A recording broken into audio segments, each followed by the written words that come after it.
तो स्वागत है यार A7 एजुकेशन में पार्ट 3 के अंदर, है ना यार। जैसा कि अपन ने एयर कंटेंट तक पढ़ दिया था पिछली वीडियो में, आप देख सकते हो। मैं प्लेलिस्ट बनाता हुआ जा रहा हूँ पूरी जियो टेक्निकल इंजीनियरिंग की, जो आरटीयू में किस तरह मतलब एग्जाम होते हैं और क्या क्या चीज़ आती है।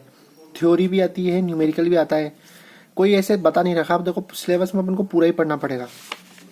अपन ने जो लास्ट वीडियो थी उसके अंदर अपन ने सारी चीज़ें बात करी थी और अपन एंड में आ गए थे। तो अपन यहाँ पर आ गए थे परसेंटेज एयर वॉइड में, जो आप देख सकते हो, जिसका फॉर्मूला भी अपने डिस्कस करा था।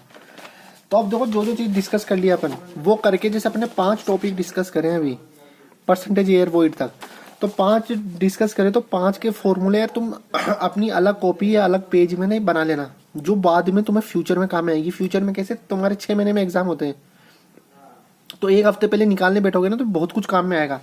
तो देखो वाटर कंटेंट का फॉर्मूला क्या था, weight of A water upon weight of A solid.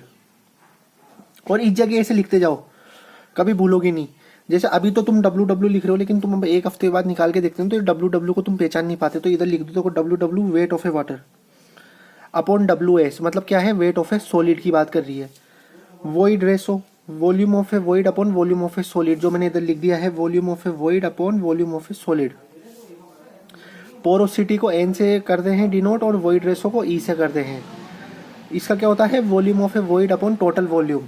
तो देखो volume of A void upon total volume of A soil की बात चल रही है।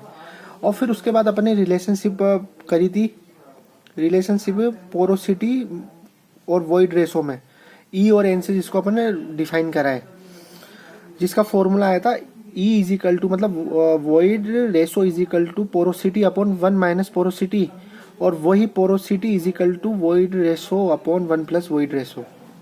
मतलब e is equal to eta upon 1 minus eta, और eta is equal to eta upon 1 plus eta. इसको निकाला कैसे था ये भी अपन ने सीख लिया था बहुत अच्छी तरह। फिर उसके बाद डिग्री ऑफ सेचुरेशन का फॉर्मूला था volume of A water upon volume of A void. तो देखो इधर ये लिख लो, वी डब्ल्यू का मतलब क्या है, अपन बात कर रहे हैं वॉल्यूम ऑफ वाटर। और लास्ट में जो बात करी थी अपन ने परसेंटेज एयर वॉइड, जिसको रिप्रेजेंट करते हैं एन ऐसे, उसका था V a is equal to volume of air upon total V. Total V मतलब volume of, total volume of soil की बात चल रही है। तो देखो इतने फॉर्मूले अभी अपन ने कर लिए थे। अब फॉर्मूले हो गए तो देखो इनका न्यूमेरिकल भी आना चाहिए। तो अभी न्यूमेरिकल के तौर पे मैं एक मस्त न्यूमेरिकल लाया हूँ, बहुत सारा सिंपल से स्टार्ट कर रहे हैं अभी अपन।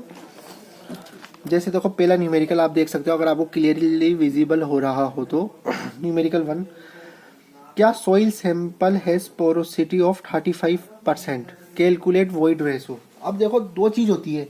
अब वॉइड रेशो का फॉर्मूला देखो क्या है, वॉइड रेशो का असल फॉर्मूला है e is equal to volume of void upon volume of solid. अपन पोरोसिटी इससे भी निकाल सकते हैं, सही बात है, लेकिन अपन को क्वेश्चन में ना तो वॉल्यूम ऑफ वॉइड गिवन है ना volume of A solid given है। तो अब दूसरा फॉर्मूला अपन लगाएंगे, माइंड को अपन वैसे एक्टिवेट करेंगे कि यार अब दूसरा फॉर्मूला था कि अगर अपने पास पोरोसिटी गिवन हो तो अपन वॉइड रेशो निकाल सकते हैं। तो पोरोसिटी का फॉर्मूला था क्या, e is equal to eta upon 1 minus eta. मतलब अगर अपने पास पोरोसिटी गिवन होती तो अपने पास वॉइड रेशो आ जाता। दूसरा फॉर्मूला ये यूज करेंगे, और ये दिख भी रहा है कि भाई ये सही है, सही जा रहे हैं अपन। तो लिखते हैं, देखो पोरोसिटी 35% है। अब परसेंट में आप चाहो तो पॉइंट में लिख सकते हो। देखो 35 अपॉन 100 करेंगे तो ये क्या हो गया, 0.35 आ गया। ये लास्ट में कर सकते हैं, जैसे 0.35 अपॉन 1 माइनस 0.35 करेंगे, और अपन कैलकुलेटर का यूज़ करेंगे। देखो सामने यूज़ करते हैं, फिर अपन बुक में चेक करेंगे कि अपन ने सही करा कि नहीं करा। देखो 1 माइनस 0.35 और 0.35 डिवाइडेड बाय आंसर। तो ये जो ई आ गया, ई आ रहा है 0.538 आंसर आ रहा है मेरा, ठीक है। ये आया मेरा पोरोसिटी का, वॉइड रेशो निकाल लिया अपन, इसका आंसर आया। तो अब अपन इसको बुक में चेक करते हैं। जितना आपको न्यूमेरिकल सेकंड जो दिख रहा है वो आप अपनी कॉपी में सॉल्व करके देखिए, जितने मैं आपको निकाल के भी दिखाता हूँ इसका आंसर।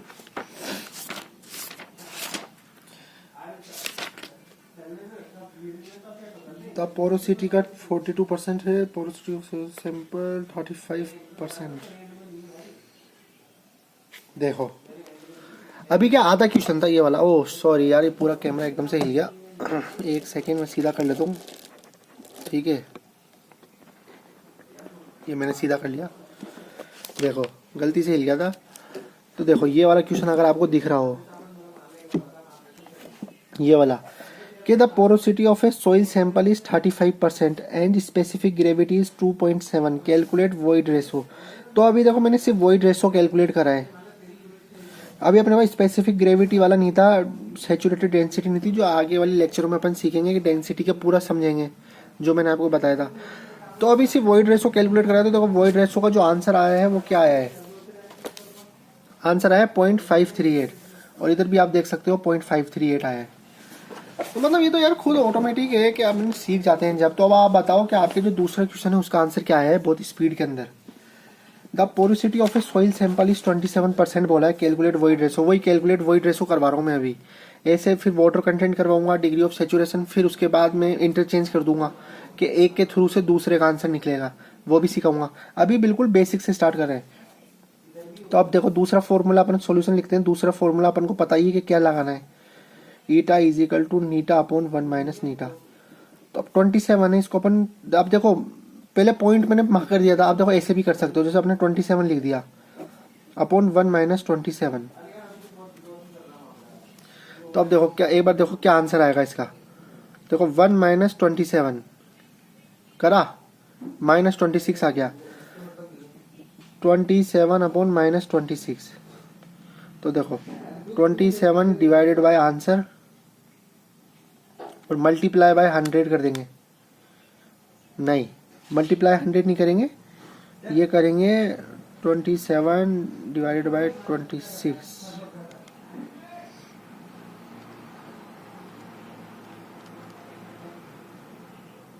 डिवाइडेड बाय 100 कर देंगे, लेकिन वो माइनस में आ रहा है।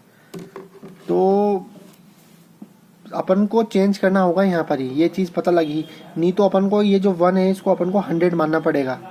अगर अपन इसको 100 मानते तो सही आता। देखो कैसे सही आता, फिर आता, अगर आपको क्लियर नहीं दिख रहा हो, देखो 100 माइनस 27 73। तो 27 डिवाइडेड बाय 73, 0.36 आंसर आ रहा है। क्या आ रहा है, 0.36 आंसर आ रहा है। मतलब या कर लो या फिर जो मैंने आपको सिखाया, क्योंकि जो पोरोसिटी या वॉइड रेशो होता है वो 1 से कम आता है।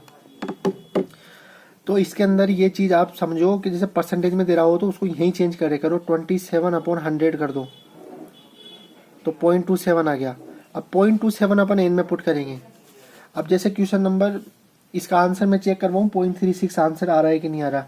तो यार मैं गलत तो बताऊंगा ही नहीं आपको, बिल्कुल सही 27 ही आ रहा होगा। मुझे क्या निकालना पड़ेगा आंसर, मैंने क्या कहाँ से क्वेश्चन लिए थे, मैं भी थोड़ा अलग अलग तरकीब से मैंने क्वेश्चन निकाले थे। हाँ देखो इसका आंसर देखो ये आ गया अपना 0.36 आया, इसका 0.37 आया है। क्योंकि देखो 0.369 है तो इसने राउंड ऑफ में 37 लिख दिया, तो उसकी कोई दिक्कत नहीं होती। अब जैसे अपना ये थर्ड क्वेश्चन करते हैं, थर्ड क्वेश्चन करेंगे। तो थर्ड क्वेश्चन में क्या है, a sample has a porosity of 42%, determine void ratio. तो वही है यार, eta is equal to eta upon 1 minus eta, 0.42 upon 1 minus 0.42। तो एक क्वेश्चन का आंसर हो गया। अब 1 माइनस 0.42 करेंगे और 0.42 डिवाइडेड बाय आंसर करेंगे, तो इसका आंसर आ रहा है 0.724, जो तुम भी चेक करके बताना। तो अब देखो वॉइड रेशो कितनी जल्दी क्लियर हो गया। अब ऐसे अपन न्यूमेरिकल करते जाएंगे, बीच बीच में एक न्यूमेरिकल सेशन भी लगाएंगे, जिससे अपन का न्यूमेरिकल बेस भी क्लियर होता रहे और थ्योरी बेस तो अपन चल ही रहा है बहुत बढ़िया तरकीब से। तो यार ये पार्ट थर्ड था मेरा A7 एजुकेशन पे, जिसमें मैंने ये चीज़ अभी बताई है तुम्हें। 2-3 चीज़ मैं जो तुम्हें बता रहा हूँ वो ध्यान रखना कि जैसे RTU पेपर होता है ना, RTU पेपर में एक तो थ्योरी तो देखो लिखनी पड़ती है बहुत सारी, लेकिन बढ़िया बढ़िया थ्योरी, ऐसे नहीं कि हर कुछ ही लिख रहे हो, वैल्यूएबल हो, ऐसे नहीं कि एक ही लाइन को रिपीट करते जा रहे हो। हर चीज़ नई चीज़ लिखो, हर चीज़ को बड़ा लिखना सीखो। अब बढ़िया बढ़िया कैसे लिखते हैं ये चीज़ सीखो। और दूसरा कि न्यूमेरिकल भी आते हैं, न्यूमेरिकल सिंपल आते हैं, लेकिन अपन न्यूमेरिकल कभी पढ़ते नहीं है तो अपन को कठिन लगता है। अब जैसे अपन ने ये न्यूमेरिकल आता है, अगर अपन को ये आ रहा होता तो अपने मार्क्स आ जाते। तो अपन ओल्ड आरटीयू पेपर्स भी सॉल्व करके देखेंगे। तो बस यार नेक्स्ट वीडियो में तुम इंतजार करना, नई वीडियो जल्द से जल्द लाएंगे।